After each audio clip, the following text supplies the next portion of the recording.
Welcome back to Showtime on Trust TV. This is our sit-down interview section, and our guest today is a man who wears many impactful hats. He's a strategist, he's a storyteller, and a solution provider for creatives and founders alike. He's the head of communications and branding at one of Nigeria's standout ventures, a startup mentor, and a fundraising consultant.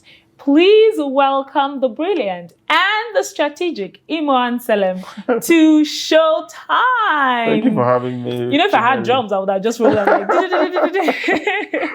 Welcome. It was a long time coming, but I'm glad to be here. I'm glad that you're here. Welcome to the show. Thank you so It's much. a pleasure to have you here with us today. Mine as well. Thank you. So we're just going to immediately start talking Okay. because of time. I have a lot of questions and, well, let's see how far we can go.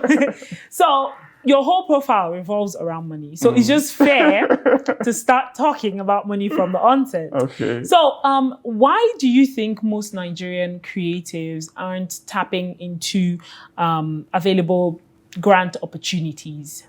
Okay, that's a great question. So I would make it personalized. Yeah. So even before I became everything you read out there, I was always, of course, looking out for opportunities and looking out for things I could do to elevate my own life.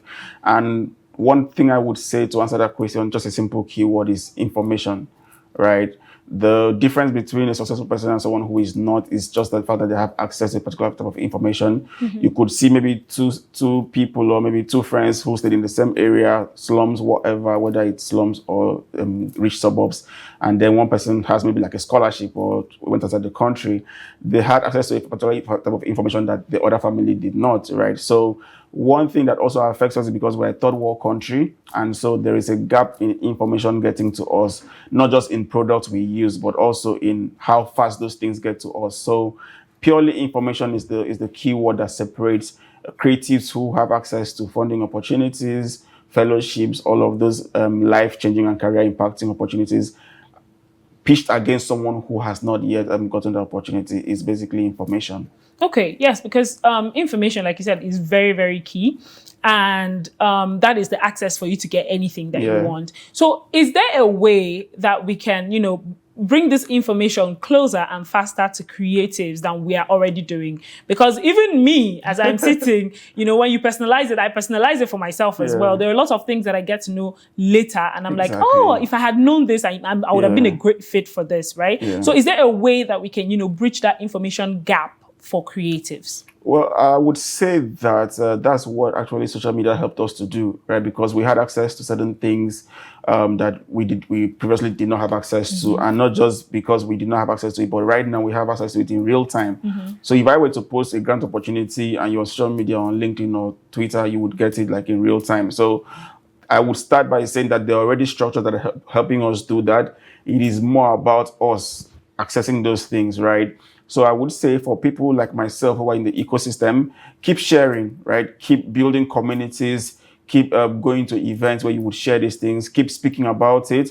And you don't know what secondary school kid is hearing that, what one entry-level creative is hearing, whoever is there, a founder who has a community, they could take that information and share it. So keep sharing, right? So for creative, the posture to take is curiosity. You would agree with me that a lot of things that maybe not a lot, but some of the things you've actually had access to was because you went to search for them, right?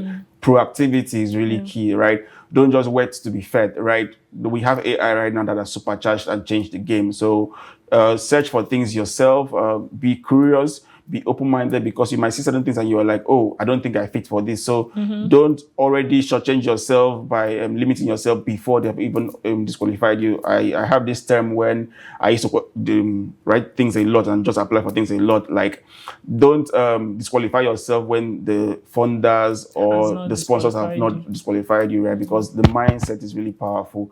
So that's one thing I would say. Curiosity is key, and proactivity, because you do need to search for these things yourself and just have that mindset. And that's where also speed helps, because once you're proactive, it comes with speed. And then for that to even be done is the fact that you're being curious and open-minded. Okay. Okay. So now let's take this step by step. Okay. Let's assume that this creative has, already found this opportunity, has this information, and now they are set to apply. And, most of the grant applications, you have to tell your story, Yeah. you have to send your portfolio, Exactly. all of those. Yeah. So let's start with the storytelling aspect. How should a creative, maybe you can give us 1 or 2 key points. How should a creative tell their story to qualify for such grants? And what are, let's say, the top 3 mistakes that easily disqualify creatives that they don't even know about? Well, that's actually a lot. I know, but let's just that's like a masterclass answer. I know. So, what can they do? Yeah. I would answer, and I will give an answer that also ties into the mistakes we often make.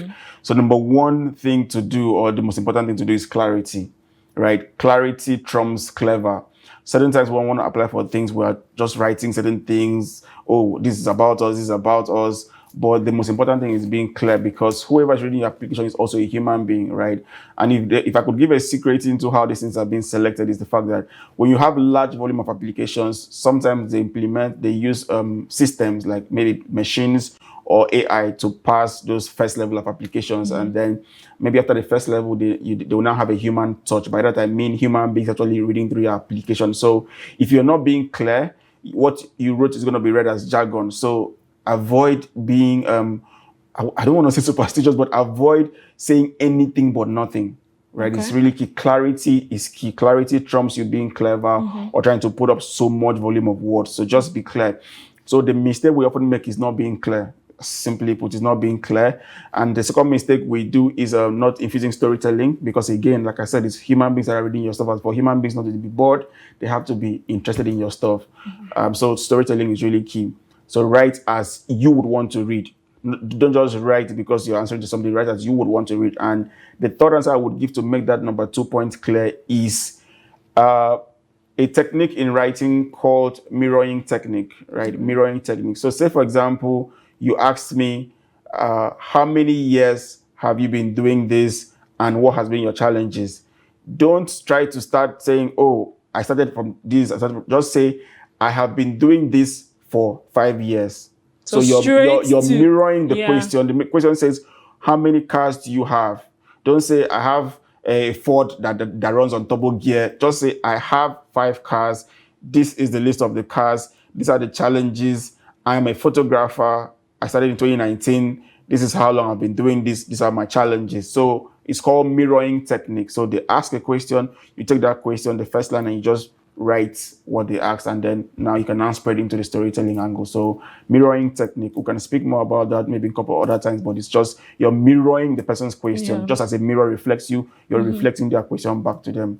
That also helps with the number 1 point, which is clarity. Oh, that is, like he said, that is a masterclass fact there. What he just said right now, you won't find it anywhere else. Anyway, so let's move a little beyond grants, right? Okay. What other fundraising opportunities? Because a lot of times when we talk grants, a lot of people like to look at grants.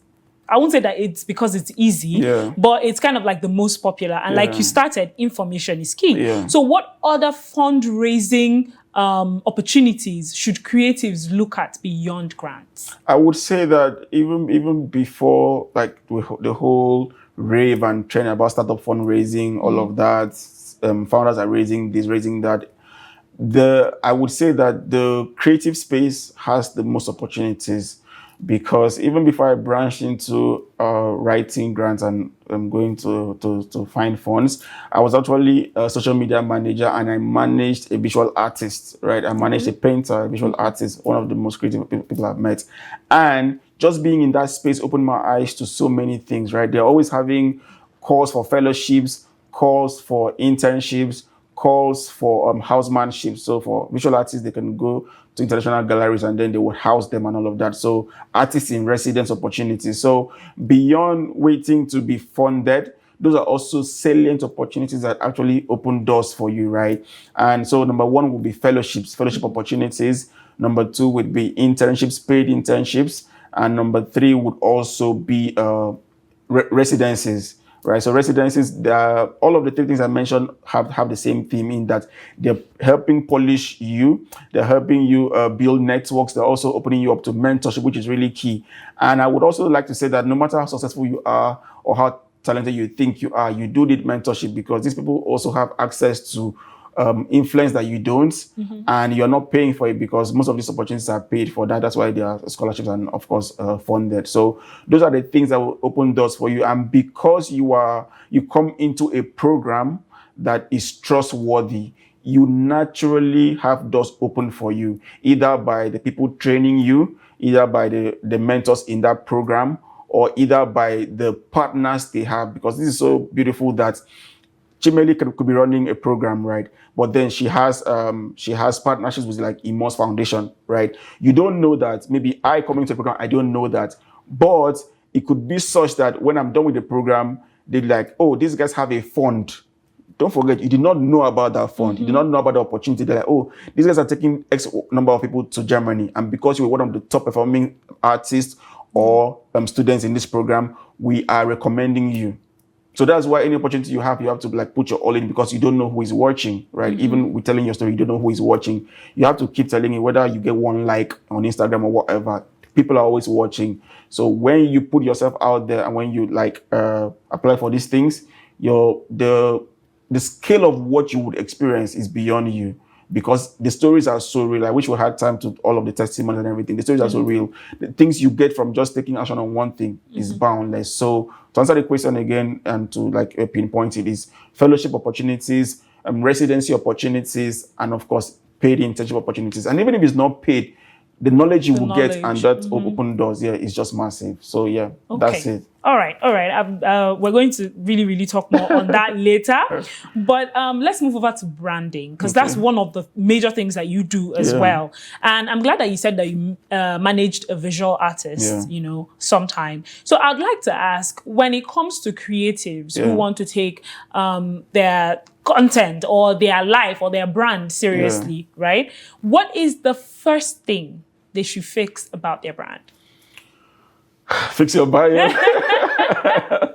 Fix your bio, because whenever you see a great post, what do? You click the profile and you want to go see what's about the person, because when you see that awesome post or that picture or video, you don't see anything else. All you see is that content. So you see a content you enjoy, of course, you want to learn more about the person, so you go to the profile.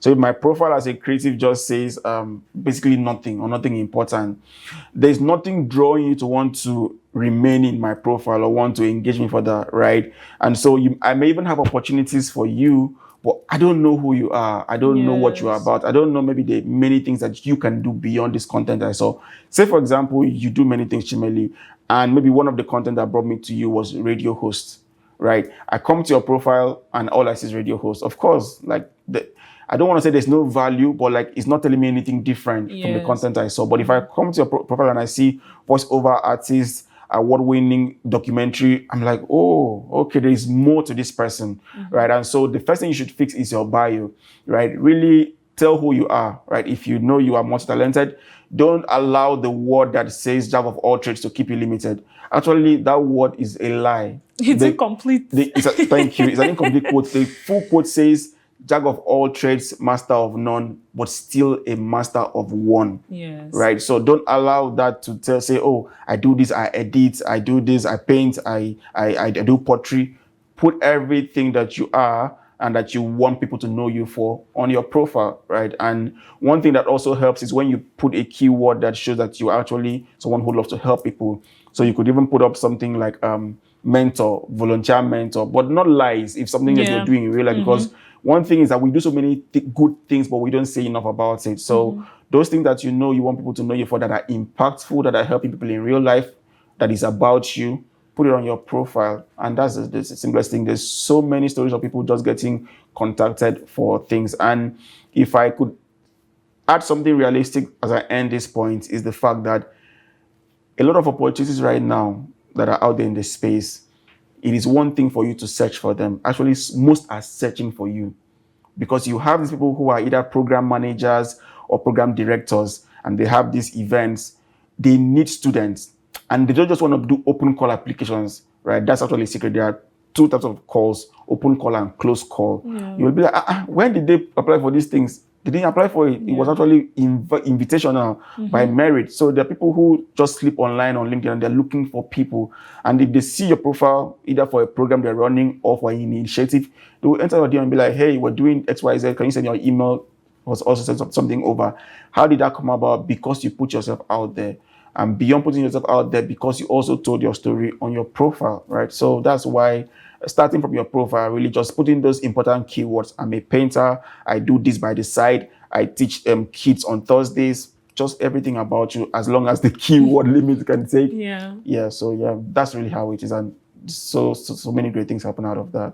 Oh, that is that is amazing, because, and I'm glad that you talked about multifaceted creatives, people who do a lot of things, because in this country, everybody's trying to do a lot of things, because you don't know which one is going to actually work out for you. But now there are two questions for me when it comes to multifaceted creatives. One is, you talked a little bit about it, the role of consistency, that the role that consistency plays in their branding, especially when they want to scale up or they want to look at a particular thing amongst everything that they do. And then second is long-term building, because a lot of people now, hype up quick blow, I started today and tomorrow I have made it big, So I'd like you to talk about these two things, the role of consistency as regards, long-term branding.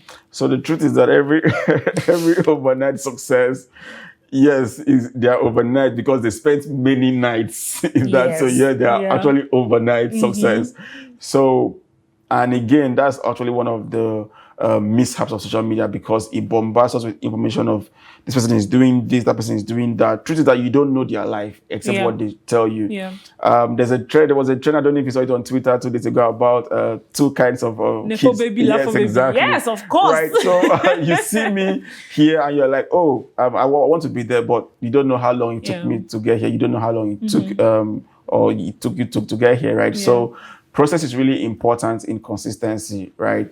And if you do things just for doing sake, you're not going to get the best out of it. There's an image I saw. I was just talking to someone last night, my barber actually, to be specific. And there's this image I saw when I was quite young in the tech industry. It's an image of two people digging for gold, right? So you know how you dig for things in the mine is like a tunnel. So they juxtapose the first image and the second image just like this. So this man is in a tunnel digging, and this is where diamond and gold and everything is, and he stopped here. And then second person came.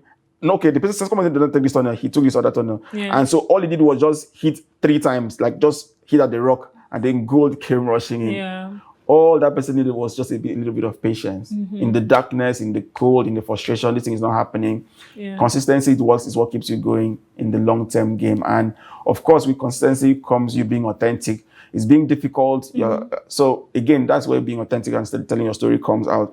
I've seen this happen so many times. People can just maybe leave a particular program, maybe apply and they got rejected, and they come and say, I've been applying for XYZ things and I've not been getting anything. I feel so disappointed, but I'll continue. And then someone, because you don't see these things happen in the comments, right? People don't post about this in the comments. Someone can just enter a day and be like, hey, I saw you post about your this. I just want to encourage you. This is my story. This is my this. And all that. Someone can be like, I actually have this opportunity that is actually for these people, but I can give a word for you. So you see frustration, but then you don't allow that to press you. You speak about it, because your story can always encourage someone else. And writing is therapeutic. So just for you, the simple fact of you writing it out there is therapeutic for you. So not even for like the benefit of, if I put this out there, something will happen. Just for you first, decluttering your mind is really key. So I'm going to ask you, because we're running out of time, I'm going to ask you one last question. So there's so many creative subsectors and sectors in Nigeria, right? And like we said earlier, a lot of Nigerians or a lot of creatives are trying to dabble in everything, because you don't know which one is going to work out for you, right?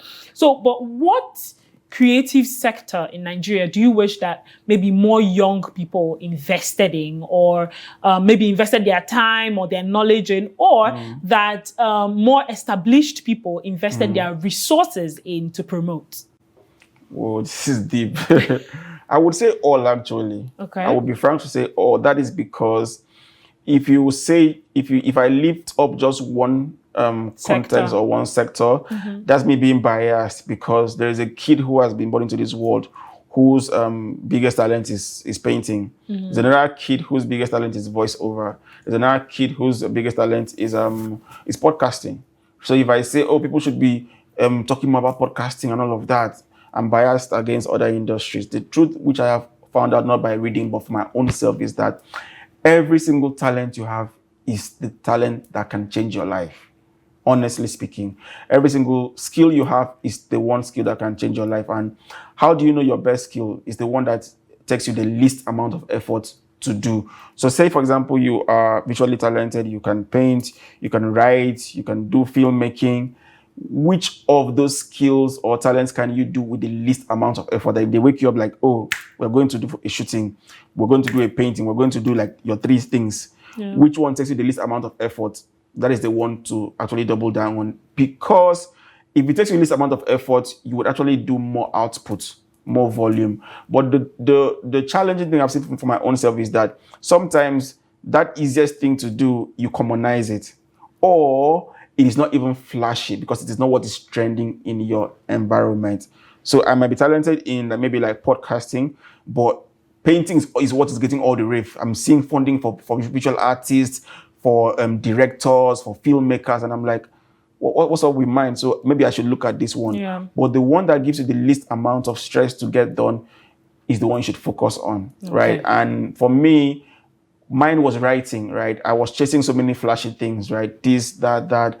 But when I just sat down to introspect and just be at one with myself, and I said, okay, let me focus on this skill. Honestly speaking, in the space of, I've not been writing for a long time. I've always been writing right from secondary school. As a kid, I used to animate and all of that. But of course, being in Nigeria, some of those tools and things are not there to help bring out those skills. So it was just last year I took my writing serious. And if I'm being modest, that's the skill that has launched me out than any other skill. And I believe it's how you found me. Right? Yes. So exactly. So I commonized it. I'm like, this is too easy. Yeah. I didn't have any role model to say, oh, you can write. And I didn't want to like write books, right? So I'm like, okay, the only thing that makes sense is to write books. And I'm like, I don't want that, right?